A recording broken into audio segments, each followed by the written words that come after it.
우리가 인생의 가장 화두가 뭘까? 우리 인생을 살면서 그 인생의 화두가 뭐냐? 그것은 일반적으로 아마 자유라고 하는 것일 것입니다. 그리고 기쁨이라고 하는 것이 인생의 숙제겠죠. 이 세상에 자유만 있다면, 그리고 내가 살면서 기뻐하는 일만 있다면 뭐 세상에 살만한 거죠. 살만한 거죠. 자유로운 삶, 그리고 우리가 인생을 살면서 늘 기쁜 삶, 이런 삶을 살 수 있다면 얼마나 좋을까 하는 생각을 합니다. 그런데 그 자유라고 하는 것, 그리고 기쁨이라고 하는 두 가지의 주제를 가지고 오늘 함께 은혜를 나누려고 하는데, 자유가 뭘까? 이 자유라고 얘기할 때 어떤 사람에게 자유가 뭡니까? 자유가 무엇이라고 생각합니까? 이렇게 물어보면 그냥 내 마음대로 살고 싶은 대로 사는 거, 그것을 자유라고 이야기하는 사람들이 참 많이 있습니다. 내가 하고 싶은 대로 마음대로 하는 것을 자유라고 하는 사람들이 종종 있죠. 그런데 학교에 다니는 어떤 아이가 학교에 가지 않고 길거리에서 술을 마시고 담배를 피우면서 그 자기가 마음대로 하고 싶은 것을 하며 삽니다. 그때 부모가 보고 화를 내면서 너 왜 이래? 그러면 그 아들이 나 자유를 누리고 싶어서요, 나도 마음대로 살고 싶어요, 그러면서 자기가 자유를 누린다고 그걸 이야기하면 사실은 그게 자유라고 하는 것일까요? 우리가 생각하는 그 자유가 진실로 그 자유가 맞는 것인가요? 만약 사람들이 자기가 하고 싶은 대로 본능적으로 그것이 자유라고 생각하고 나는 내가 하고 싶은 대로 살 거야, 그렇게 한다면 세상은 얼마가 되지 않아서 혼돈이라고 하는 곳으로 빠져들어갈 것입니다. 이 세상은 사람이 살 수 없을 만큼 고통스러운 장소가 되고 사람이 살 수 없는 혼돈의 세계로 결국은 추락하고 말 것입니다. 얼마 전 동해안에서 이 관심사병이라고 하는 한 병사가 사고를 냈습니다. 동료를 죽이고 상사를 죽였죠. 기분이 나쁘다는 거죠. 내게 기분 나쁘겠다고 했다는 거예요. 그래서 나도 화난다고 내 마음대로 총을 가지고 들어가서 그냥 쏘아버린 거예요. 저는 그 사건을 보면서 죽은 병사의 부모도 그렇지만 이 관심사병에 대한 그 부모의 마음은 어떨까 하는 생각을 해봤습니다. 모든 사람들은 그 관심사병에 대해서 책망을 합니다. 나쁜 놈, 저런 놈은 죽여야 돼, 사형을 시켜야 돼. 그러지만 여러분, 그 부모 입장에서 보면 그 아이를 하나님께 이 군대를 보냈잖아요. 그 아버지도 이 국가를 지키라고 그 아버지도 그 아들을 군대에 보냈는데, 군대에서 여러분 이런 사고가 나고 그 자기 아들이 이 살인자가 되고, 그리고 그 아들이 어쩌면 사형을 받을지 모르는 이런 문제가 국가 안에서 일어났다고 생각할 때 그 부모는 국가에 대해서 뭐라고 생각하겠습니까? 내 아들을 국가가 잘 보호해 줄 줄 알고, 내 아들을 국가가 지켜줄 줄 알고, 나는 내 눈에도 너도 아프지 않은 그 아들을 내 국가에 보냈는데 내 아들이 군대에 가서 어떻게 이런 일이 있을 수 있느냐, 국가의 보호를 받아야 될 내 아들이 어떻게 이런 일이 있을 수 있느냐고 아마 국가에 대한 원망이 있을 것입니다. 많은 사람들은 그 손해를 죽은 사람들의 편에서만 서서 본다면 물론 그 아이는 나쁜 사람이죠. 그러나 그 관심사병의 아버지의 부모의 눈으로 보면 또 다른 이야기가 전개가 되는 것입니다. 사람이 자기가 하고 싶다고 해서 하는 것이 결코 자유가 아니라고 하는 것을 우리는 알게 됩니다. 저는 어린 시절 가출한 적이 있었습니다.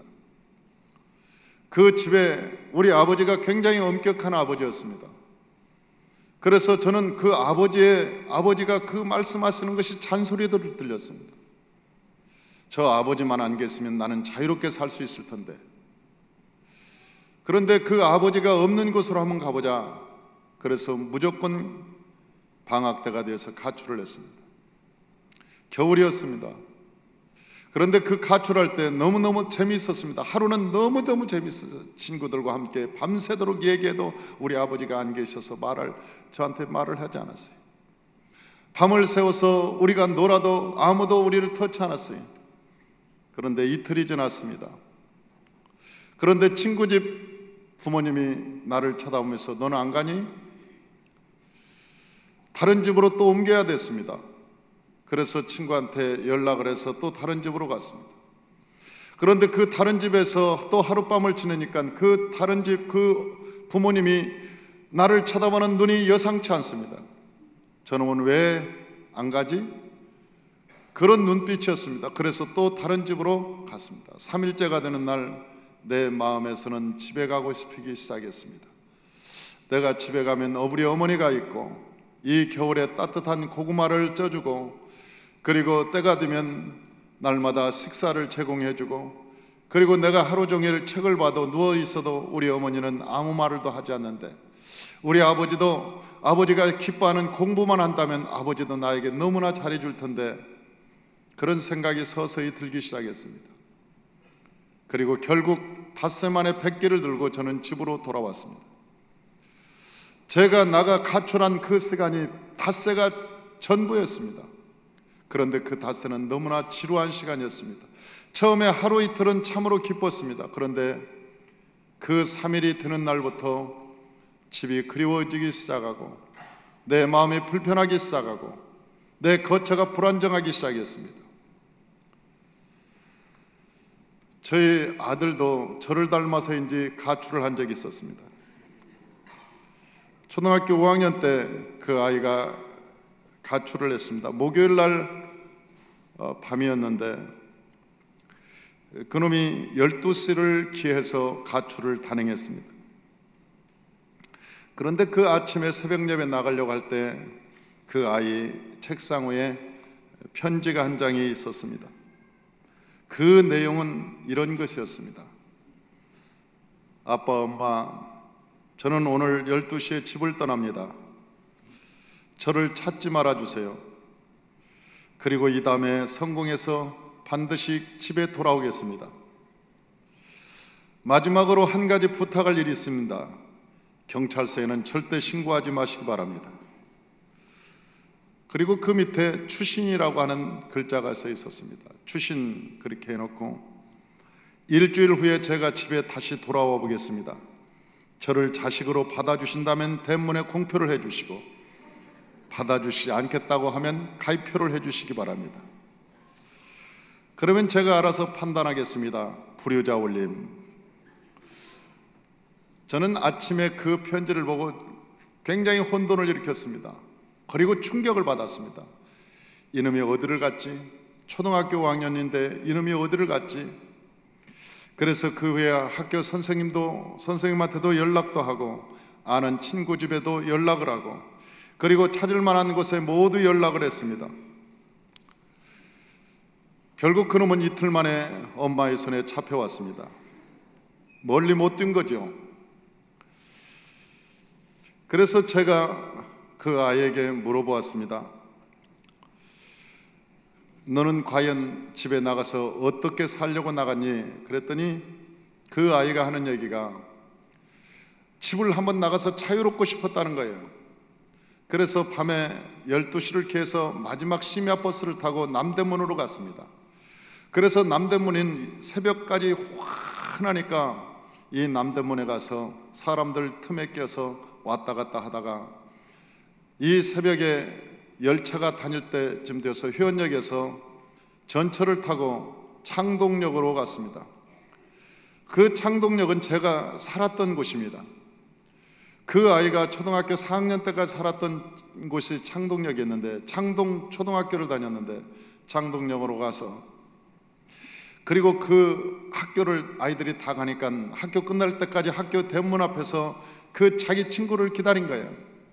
그리고 그 친구가 학교에 파자 그 친구하고 집에 가서, 그리고 그 친구가 예수를 믿어서 그날 저녁에 도봉성전에 가서 철야를 하고 있었습니다. 갈 데가 없으니까 철야를 하고 결국 그 철야의 장소에서 저희 엄마한테 붙잡혀서 손에 이끌려서 집에 왔죠.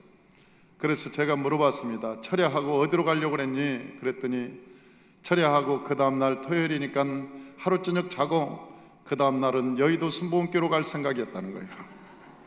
그래서 여의도 순복음교에서 뭐 하려고 그랬니? 거기서 예배드리고 기도원 버스를 타고 기도원으로 가려고 그랬대. 그래서 기도원 가서 뭐 하려고 그랬니? 그랬더니 그 다음엔 생각 못 했대. 걔가 생각한 날짜를 보니까 닷새 이후에는 없었어요. 닷새 이후는 생각이 안 든 거예요. 그리고 그냥 무조건 가출을 해서 자기 나름대로 자유를 누릴 거라고 생각했지만 그 아이도 진정한 자유를 누리지 못했습니다.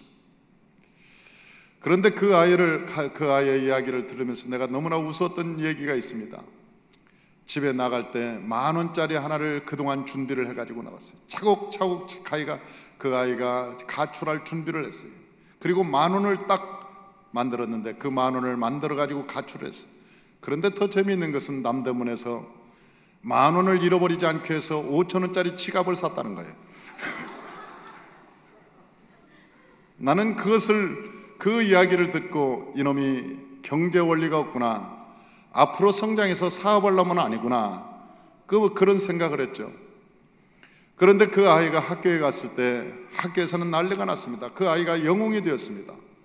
어떻게 초등학교 학년짜리가 가출할 수 있느냐는 거예요. 그래서 그 반 아이들이 그를 영웅시합니다. 그러면서 하는 얘기가 다음에 가출할 때는 나도 데리고 가라고. 그러면서 그 아이가 인기가 짱이었어요. 그런데 그 아이가 한마디가 더 재미있었습니다. 그 아이가 친구들한테 하는 얘기가 나가면 개고생이라고 그러더래요. 나가면. 여러분, 우리 인간이 그렇지 않습니까? 사람이 하나님을 떠나 영원히 자유롭게 살 것 같아도 여러분, 자유롭지 않습니다. 하나님을 떠난 저 아담과 하와는 자유를 누리고 싶었습니다. 그러나 그것은 참된 자유가 아니었습니다. 그 자유를, 우리 인간이라고 하는 것은 하나님을 떠나서는 우리가 하나님께서 말씀이 계시기 때문에 안식일을 지켜라, 하나님을 망명되이 걷지 마라, 내 부모를 공경하라, 간음하지 마라, 살인하지 마라, 도적질하지 마라, 하나님께서 이런 말씀을 하시니까 그것이 우리에게 구속의 큰 짐으로 느껴져서 사람들은 하나님을 믿지 않고 떠나려고 하지만은, 그러나 결국 하나님을 떠난 인간은 여러분 수고하고 무거운 짐을 짊어지고 이 세상을 살게 되어 있는 것입니다. 인간이라고 하는 것은 여러분 하나님을 떠나서는 참된 자유가 없는 것이죠. 저와 여러분들이 하나님 안에서 참된 자유를 누리시기를 주의 이름으로 축원합니다. 타락한 인간의 본성적인 자유를 누리기 위해서 하나님을 떠나는 사람이 많습니다. 그리고 그것이 자유라고 생각하는 사람들이 있습니다. 또 그렇게 살아본 사람들도 많습니다. 역사 속에서도 그렇게 살아본 사람들이 참 많죠. 로마의 황제 네로 같은 사람은 그렇게 살았던 사람입니다. 그러나 결국 저 네로는 그 자유를 마음껏 누린다고 누렸지만 결국 정신분열증으로 이 세상을 떠나고 말았습니다. 사람이 마음대로 사는 것을 자유라고 생각하고 충동적으로 움직였다는, 결국 내가 바라는 자유가 아니라 결국 감옥이라는 올무에 갇히고 말 것입니다. 사랑하는 성도 여러분, 진정한 자유가 그리스도 안에 있다는 것을 깨달으시길 주의 이름으로 축원합니다. 저 진정한 자유가 에덴 동산에서 하나님과 함께 살 때만 있다는 것을 깨달으시길 주의 이름으로 축원합니다. 사람들은 때로는 돈으로 자유를 살려고 합니다. 그래서 세상에 일어나는 수많은 문제들을 해결할 수 있는 것이 그 수단을 돈이라고 생각하는 것이죠. 그래서 사람들은 돈을 벌려고 합니다. 돈만 있으면 모두 해결하고 자유를 누릴 수 있다고 생각하기 때문에 그렇습니다. 그래서 어떤 사람들은 큰 소리로 말합니다. 돈으로 안 되는 일이 어디 있어? 돈이면 모든 일이 돼. 돈이면 다 해결돼. 그러면서 돈을 최우선으로 생각하는 사람들이 많습니다. 그러나 돈으로 안 되는 일이 참으로 많습니다. 영국의 어느 기업가에게 당신은 왜 돈을 버느냐고 물어봤습니다. 그러자 나는 내가 하기 싫은 일을 남에게 시키기 위해서 돈을 번다고 대답했습니다. 사랑하는 성도 여러분, 돈의 가치가 이겁니까? 내가 하기 싫은 일을 남에게 시키기 위해서 돈을 벌고 그 돈의 가치가 과연 그런 것일까요? 그러나 성경에서 우리에게 자유에 대한 원리에 대해서 말씀하고 있습니다. 인간의 참 자유는 돈을 가져서가 아니라, 명예나 권세를 가져서가 아니라, 우리가 인생이 어디서 와서 무엇 때문에 살며 어디로 가는지를 깨달을 때 인간은 참 자유를 누리게 된다는 것입니다. 사랑하는 성도 여러분, 저와 여러분이 어디서 와서 무엇 때문에 살며 어디로 가는 것입니까? 성경에는 그러한 대답을 우리에게 분명히 요구하고 있습니다. 그런데 성경에서는 그 답을 말씀해 주고 있습니다. 우리가 제일 행복할 때, 제일 자유로울 때, 그것은 바로 하나님과 함께 살 때였다고 말씀하고 있는 것입니다. 그러나 인간이 하나님을 떠나서 참 자유를 누려보려고 하나님을 떠난 그 순간부터 인간은 불행하게 되었고, 모든 자유를 모두가 다 상실하고 말았습니다. 그래서 자유롭지 못한 인간은 근심과 염려와 걱정과 두려움에 쌓여서 날마다 원망과 불평을 하며 살게 되어 있습니다. 과연 인간이 참 자유와 행복을 누리기 위해서 어떻게 해야 될까요? 그것은 바로 우리가 떠나왔던 하나님께 돌아가면 되는 것입니다. 우리가 여러분 하나님을 떠나와서 불행이 생겼다면 하나님께 우리가 다시 돌아가면 참 자유와 행복을 누릴 수가 있는 것입니다. 그런데 돌아가는 길을 모르기 때문에 어떤 사람은 석가를 믿기도 하고 어떤 사람은 다 종교를 믿기도 합니다. 그런데 예수님께서 우리에게 말씀하시기를 내가 길이요 진리요 생명이니 나로 말미암지 않고는 아버지께로 돌아갈 자가 없다고 말씀하셨기 때문에 우리가 예수 그리스도를 믿어야 하나님께로 돌아갈 수가 있는 것입니다. 예수 그리스도가 저와 여러분의 삶의 주제인 것입니다. 할렐루야.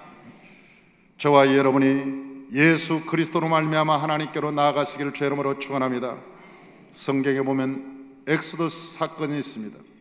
이스라엘 백성들이 저 애굽에서 거기에서 너무너무 가난해서 애굽으로 갔습니다.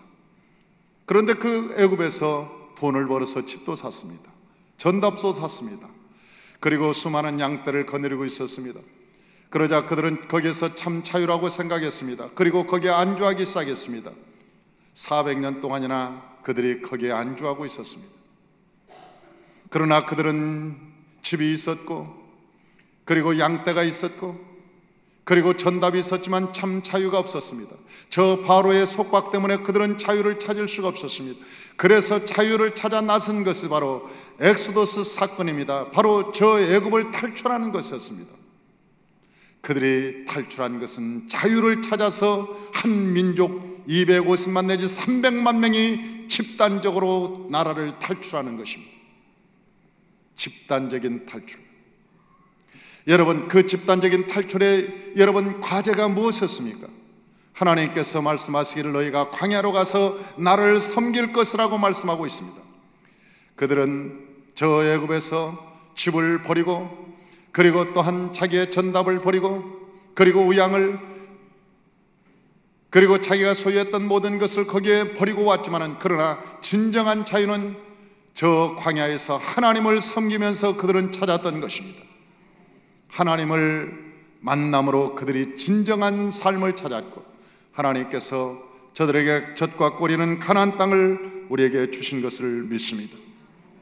2차 대전이 벌어지고 연합군의 승리로 끝났을 때 세계인들은 독일인을 보고 놀랐습니다. 괴테와 실러, 바흐와 저 베토벤을 배출한 나라, 그런 나라가 어떻게 히틀러 같은 자에게 열광할 수 있는지 도무지 이해가 되지 않는다는 것입니다. 세계의 음악가, 철학가, 그런 수많은 사람들 인물을 배출한 저 나라에서 어떻게 저 히틀러라고 하는 사람에게 열광하며 쫓아갈 수 있느냐는 거예요. 세상 사람들이 다 그것을 보고 놀랐습니다. 사람들은 하나님을 잃어버리면 사람을 영웅으로 만들어서 섬기고 싶어 한다는 사실을 성경은 우리에게 말하고 있습니다. 그 영웅이 우리의 욕망을 채워주고 우리에게 참 기쁨과 자유를 줄 것이라고 착각합니다. 선거 때가 되면 당이 갈라집니다. 그래서 서로 얘기합니다. 저 사람이 대통령이 되면 우리에게 복지를 해줄 거라고, 저 사람이 대통령이면 이 세상이 바뀌어질 거라고, 저 사람이 대통령이면 우리의 삶이 개선될 거라고. 그러나 우리는 얼마나 많은 세월 동안 속아왔는지 모릅니다. 우리만 속은 것이 아닙니다. 여러분, 우리의 선진들도 속았고 우리의 조상들도 수없이 속았습니다. 사람이 인간에게 참된 자유와 기쁨을 주지 못합니다. 여러분, 사람이 인간에게 참된 행복을 주지 못하는 것입니다. 성경에서도 그런 적이 있었습니다. 저 니무롯이라고 하는 사람이 살았습니다. 그런데 그 니무롯은 함의 후손이었습니다. 함의 후손인 저 하나님을 떠난 사람이 바로 함의 후손이었습니다. 그런데 그때 당시 최초의 영웅 니무롯이 세계를 통일했습니다. 그리고 그들이 한 짓이라고 하는 것은 우리가 저 하늘까지 성을 쌓아서 우리가 흩어짐을 면하게 하자, 우리가 이제는 하나다, 우리가 행복할 거다, 그리고 성을 쌓았지만 결국 그것이 불행에 쓰여진 것을 아무도 몰랐습니다. 저 바벨탑이 무너지고서야 그것이 불행에 쓰여진 것을 알았던 것입니다. 사랑하는 성도 여러분, 사람이 행복을 쌓아놓는다고요? 사람이 자유라고 하는 큰 거대한 조직을 만든다고요? 그것이 다 또한 실패의 씨앗이고 실패의 원인이라고 하는 사실을 성경에서는 우리에게 말씀하고 있습니다. 온전히 우리가 하나님을 섬길 때, 그리고 하나님이 나의 삶의 주인이라고 느낄 때 우리는 자유를 누릴 수가 있는 것입니다. 진정한 자유는 하나님이 모든 인간의 주인임을 깨달을 때 느끼는 것입니다. 그래야 내가 누군가를 힘이나 돈으로 내 중심으로 바꾸려고 하지 않는다는 것입니다. 수많은 사람들은 자기가 중심이 되어서 힘이 있으면 힘으로, 돈이 있으면 돈으로 자기 중심적으로 바꿔가려고 노력합니다. 바꿔지지 않으면 자기도 고통스러워하고 또한 상대편도 괴로워합니다. 왜냐하면 사람이 중심이 되기 때문에 그런 문제가 생기는 것입니다. 하나님이 중심이 되면 우리는 참된 자유를 누릴 수가 있는 것입니다. 할렐루야. 두 번째는 기쁨에 대해서 말씀을 드리겠습니다. 인생은 예수님이 아니어도 기쁜 일이 참 많이 있습니다. 우리가 쉽게 가질 수 있는 기쁨도 있죠. 우리가 투전판에서 우리가 고스톱을 칩니다. 그런데요, 그 패를 착 돌리는데 내 손에 고도리가 3장이 다 들어왔습니다. 그때 남 모르는 그 기쁨이 있죠. 야, 물론 고도리를 모르는 사람도 있겠죠. 그러나 그 3장이 내 손에 딱 들어왔을 때, 야, 진짜 땡 잡았구나. 아니면 광이 5장이 내게 한꺼번에 들어왔다. 여러분, 그 순간에 얼마나 마음이 흐뭇하고 그 웃음을 감추지 못하고 내 마음에 기쁨이 있겠습니까? 이 골프하는 사람들은 이게 골프를 칠 때 홀인원 됐을 때 여러분 너무나 기쁩니다. 그래서 그 골프장에서도 홀인원이 되면 야, 잘했다고 그래서 나무를 기념수를 심어준다는 얘기가 있지 않습니까? 사람이 이 세상에 살면서 기쁜 일은 참 많습니다. 한 잔의 술에도 기뻐할 수 있습니다. 우리가 친구들과 만나서 오랜만에 맛집에 가는 것도 어쩌면 기쁜 일일 수 있습니다. 좋은 사람들과 여행을 가는 것도 여러분 기쁜 일일 수 있습니다. 그러나 일반적으로 값싼 기쁨은 쉽게 얻어지고 쉽게 사라지는 특성이 있습니다. 그래서 우리가 기뻐하는 것도 기준을 높일 필요가 있습니다. 사실 기쁨도 품격이 있고 그리고 차원이 다른 것이 있습니다. 우리가 기쁨이라고 해서 모두가 질이 같은 기쁨이 아닙니다. 여러분, 기쁨에도 품격이 있는 것입니다. 여러분, 기쁨에도 차원이 있는 것입니다. 그래서 우리의 기쁨의 차원을 높일 필요가 있는 것입니다. 어느 날 모기가 하루살이가 살고 있었습니다. 그런데 그 옆에 메뚜기가 지나가고 있었습니다. 그때 하루살이가 말하기를, 메뚜가 너 요즘 가을인데 참 너 경기가 좋구나. 나에게 한턱 내렴. 그러니까 메뚜기가 지나가면서 하는 얘기가, 오늘은 내가 좀 바쁘다. 이번 주말에 내가 한턱 낼게. 그러니까 하루살이가 하는 얘기가, 주말? 주말이 뭔데? 아, 주말이라는 게 있어. 월, 화, 수, 목, 금, 토. 그 마지막 날이 주말이야. 그런데 하루살이는 하루뿐이 못 살았기 때문에 주말이라는 것을 기억하지 못합니다. 주말? 주말이라는 게 어디니? 그러니까 메뚜기가 날아가면서 얘기합니다. 너하고 차원이 달라서 못 살겠다. 그리고 날아가는데 방앗간에서 열심히 이 먹이를 나르는 참새를 만났습니다. 그리고 그 참새에게 말합니다. 참새야 너 참 경기가 좋은 것 같다. 한턱 내렴. 그러니까 참새가 하는 얘기가, 내가 가을철에는 좀 바쁘다. 가을에 다 저장해놓고 겨울에 내가 한턱 낼게. 그러니까 메뚜기가 하는 얘기가, 겨울? 겨울이 뭔데? 메뚜기는 가을이 한철인데 겨울을 살아본 적이 있어야죠. 그러니까 메뚜기가 하는 얘기가, 겨울이 뭐냐고 자꾸 설명해 달라고 얘기합니다. 참새는 얘기합니다. 봄, 여름, 가을, 겨울이 있단다. 마지막 계절이 겨울이란다. 그리고 그때는 눈이 오는 거란다. 그러니까 그 메뚜기가 도대체가 믿지 못하는 거예요. 그때 참새가 날아가면서 말하기를, 너하고는 차원이 달라서 이야기 못하겠다고 날아가 버리고 말았습니다. 사랑하는 성도 여러분, 하나님을 만나지 않은 사람은 하늘에 있는 차원 높은 기쁨을 우리가 설명할지라도 여러분 느낄 수 없습니다. 왜냐하면 하루살이가 살아보지 않은 가을을 알 수 없듯이 말입니다. 사람들이 모여서 음란하고 퇴폐적인 농담을 하면서 웃는 소리를 듣다가 돌아설 때는 내 자신이 너무 천박해 보일 때가 있습니다. 그런 농담을 들었다는 사실에 내 자신이 너무나 천박해 보일 때가 있습니다. 여러분, 이 세상에는 서로 색다른 기쁨을 가지고 살아가는 사람들이 참 많습니다. 그러나 세상에서 경험하는 값싼 기쁨은 오래가지 않는 특징이 있다고 하는 것입니다. 세상적인 기쁨은 기쁠 것 같지만 갈수록 기쁨이 재미없어지고 오히려 그것이 힘들어지기까지 합니다. 경제학에서는 이러한 현상을 한계 효용의 체감 법칙이라고 얘기합니다. 이 말은 처음에는 기쁨이 재미있었다가 점점 줄어든다는 것입니다. 그리고 얼마 가지 않아서는 그 효용 가치가 급격히 떨어지고 만다는 것입니다.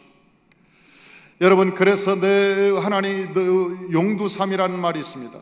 세상의 기쁨이라고 하는 것은 처음에는 용처럼 굉장히 화려하고 기쁠 것 같지만 꼬리에는 뱀처럼 희미하게 없어져 버리고 맙니다. 그러나 하나님께서 우리에게 말씀하신 기쁨은 내 시작은 미약하나 그것은 장대하다고 말씀하셨습니다. 저와 여러분이 하나님의 기쁨을 알 때마다 여러분, 처음에는 그 기쁨이 적지만은 서서히 갈수록 내 삶을 전부 차지하고 내 마음을 점령하고 내 삶을 점령하고 우리의 가정과 사회를 점령하는 하나님의 기쁨이 있는 것입니다. 그래서 여러분, 저 사마리아 성에 하나님의 성령이 임할 때 온 성의 기쁨이 충만했다고 성경은 우리에게 말씀하고 있지 않습니까? 세상의 기쁨은 시작은 커 보이지만 끝에 점점 적어지듯이, 그러나 하나님의 기쁨은 시작은 매우 적어 보지만 갈수록 커지고 우리의 삶을 덮고 우리의 삶을 회복하는 하나님의 놀라운 역사가 일어나는 것입니다. 할렐루야. 이 지구상에는 공산주의와 자본주의가 대립하고 살았습니다. 그러나 공산주의는 무너지고 말았죠. 그런데 자본주의가 이제 남았습니다. 우리는 자본주의를 민주주의 내지 자본주의라고 일컬었습니다. 우리가 사는 이 세상을 자본주의나 민주주의라고 말합니다. 그런데 가끔 자본주의가 무서울 때가 있습니다. 자본주의는 돈이 질서를 만들고 권력을 만들어냅니다. 그리고 자본주의는 가치를 창조하기도 합니다. 그래서 돈을 쫓아 직장을 선택하고 배우자를 선택하기도 합니다. 연봉 1,000만 원을 더 준다면 그 회사가 좋은데 사장님도 괜찮은데, 내가 그 동료들도 참 행복했는데 내게 연봉 2천만 원만 더 준다고 하는 회사가 있다면 기꺼이 사람들은 그 회사로 자리를 옮깁니다. 왜 그럴까요? 그 사람에게 돈을 보지 말고 비전을 쫓으라고 얘기한다면 아마 그 사람은 웃을 것입니다. 돈이 가치가 되어버렸기 때문이었습니다. 돈이 우리의 삶의 가치가 되어버렸기 때문에 그렇습니다.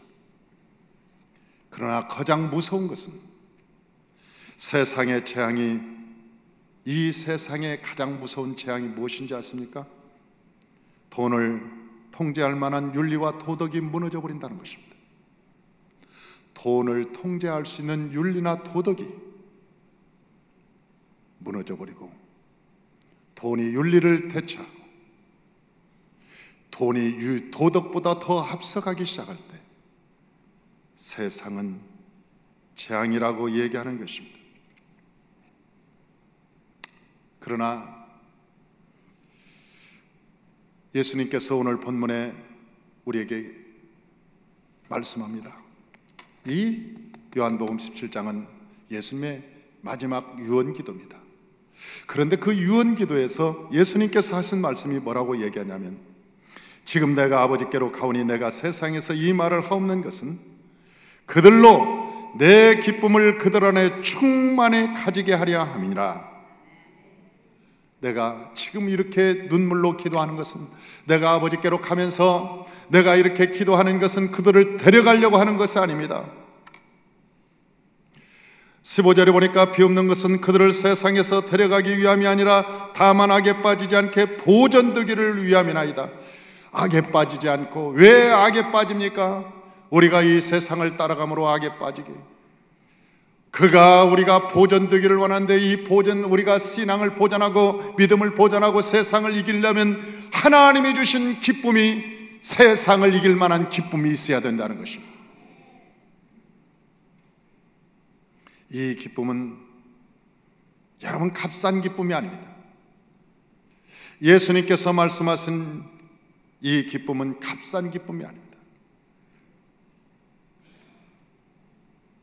죽음 앞에서도, 저 십자가 밑에서도, 고난과 그리고 세상에 우리 회사가 부도가 났어도, 내가 암이 걸렸어도, 내가 이 세상에 수많은 사람들이 나를 질세해서 왼뺨을 때리고, 내가 전도할 때 수많은 사람들이 물을 찌끌고 소금을 뿌리고, 내가 전도한다고 수많은 딱지를 띠고, 그리고 내가 전도할 때 친구가 너 그런 소리 하려면 나에게 말하지도 말으라고 얘기할지라도, 그런 고난과 역경을 이길 수 있는 기쁨, 이런 것을 넉넉히 이길 수 있는 기쁨이 세상은 알 수도 없고 가질 수도 없지만 예수님께서 성령을 통해서 저와 여러분에게 허락하여 주셨다는 것입니다. 하나님이 우리에게 그 기쁨을 주셨다는 것이죠. 그래서 예수님께서는 그렇게 말씀하시는 거예요. 내가 이 말을 하옵는 것은 그들로 내 기쁨을 그들 안에 충만히 가지게 하려 함이니라고 말합니다. 내 기쁨을, 예수님 안에 있었던 그 기쁨 말입니다. 우리가 세상에서 돈 주고 사는 기쁨 말고요, 우리가 뭐가 성공해서 누린 그 기쁨 말고요, 우리가 예수님이 주셨던 그 기쁨, 성령을 통해서 우리에게 주셨던 그 진정한 기쁨 말입니다.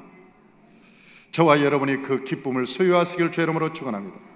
마지막으로 셋째로, 진짜를 알면 가짜의 목숨을 걸지 않습니다. 우리가 진짜를 알면 가짜의 목숨을 걸지 않습니다. 저는 20하루 금식을 3번이나 해본 적이 있습니다. 20하루 금식한다는 거 쉽지 않습니다. 아무것도 먹지 않고 물만 먹고 여러분 20하루를 견딘다는 것은 쉽지 않습니다. 그런데 금식을 하고 나면 여러분 과일이 얼마나 맛있는지 아십니까? 토마토 하나가 그렇게 맛있습니다. 여러분 저 묵이, 간장에 찍어 먹는 그 묵이 얼마나 맛있는지 모릅니다. 저는 그때마다 느낍니다. 음식이 맛있어서가 그런 게 아니에요. 내가 금식해서가 맛있는 게 아니야. 내가 금식을 했기 때문에 그 토마토가 맛있는 게 아니고 그 열매가 맛있어져서가 열매가 아닙니다. MSG를 치지 않아도 여러분 그 된장국이 그렇게 맛있을 수가 없어요. 된장을 풀어서 그 하나가 왜 그런지 아세요? 제 입맛이 살아났기 때문에 그래요. 제 미각이 회복됐다는 거예요. 미각이. 내가 너무나 MSG에 길들여 있던 이 미각, 그 미각이 금식하면서 다 빠져버리고, 그리고 다시 하나님이 주신 원래의 미각대로, 하나님이 주신 원래의 미각대로 내 혀가 다시 찾은 거예요.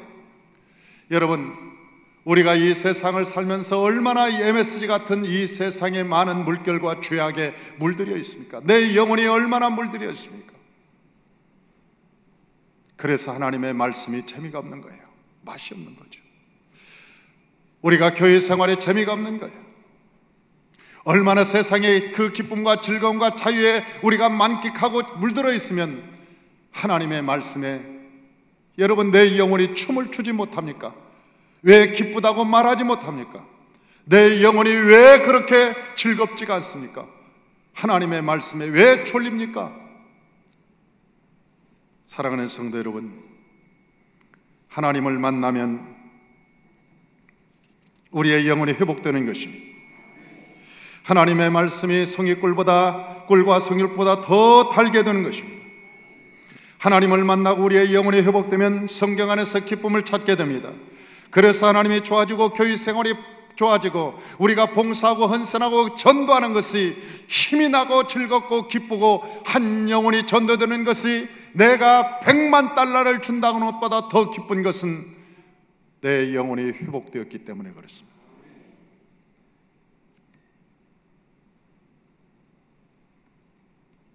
미국에는 세계 부자 워런 버핏이라고 하는 사람이 있습니다. 그런데 2006년도에 370억 달러를 빌 게이츠 재단에 기부하고 말았습니다. 천문학적 숫자죠. 제가 1달러에 1,000원이라고 계산할 때 370억 달러면 약 37조 정도 되는 것 같은데 계산을 잘못했는지 잘했는데 우리 행장님 맞습니까? 맞아요? 우리 행장님이 맞다 그러면 그게 맞는 거예요. 370억 달러면 37조 정도 됩니다. 그 37조를 워런 버핏이 자기 경쟁하고 있는 세계 갑부였던 빌 게이츠한테 주었어요. 그 이야기를 신문에 대서특필되었습니다. 세계 사람들이 다 알고 놀랐습니다. 그리고 어떤 사람은 그가 37조 정도 되면 자기가 자선단체를 10개 정도 만들 수 있는 그런 액수입니다. 지가 만들지 저희 바보 같은 사람 그렇게 얘기합니다. 지 자선단체를 만들지. 어떤 사람은 심지어 그런 얘기까지 합니다. 빌 게이츠 줄 바에는 나한테 1000분의 1이라도 주지. 그렇게 얘기합니다. 여러분, 그렇게 얘기할 상황이 아니죠. 어떤 기자가 워런 버핏에게 말했습니다.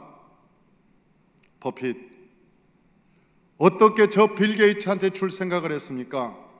그렇게 말하니까 워런 버핏의 얘기가 매우 간단했습니다. 빌 게이츠가 나보다 돈을 더 잘 쓰니까. 빌 게이츠라고 하는 사람도 세계 최대 재벌입니다. 그런데 워런 버핏이 보니까 빌 게이츠가 자기보다 더 젊고 그리고 빌 게이츠가 더 효용성 있게 그 물질을 관리하더라는 거예요. 그러니까 37조를 아무런 조건 없이 빌 게이츠가 주면서 왜 줬냐고 물어보니까 빌 게이츠가 나보다 돈을 더 잘 쓰기 때문에 빌 게이츠한테 준다. 사랑하는 성도 여러분, 워런 버핏의 행동이 세계 사람들을 충격에 몰아넣기 위한 행동이었습니까? 아니면 자기가 자랑하기 위한 것이었습니까? 그러지 않습니다. 워런 버핏 안에는 하나님이 계셨습니다. 하나님이 자기가 아닌 하나님이 계신 자만이 이런 행동을 할 수가 있습니다. 이것이 참된 자유라고 하는 것입니다. 이것이 참된 기쁨이라고 하는 것입니다.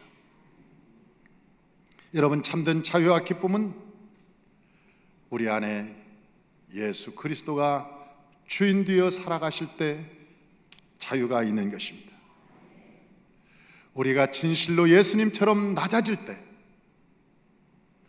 내가 높아지려고 할 때, 내 이름을 명성을 높이려고 할 때, 뭔가 나를 드러내려고 할 때, 사람들은 그때부터 불안하기 시작합니다.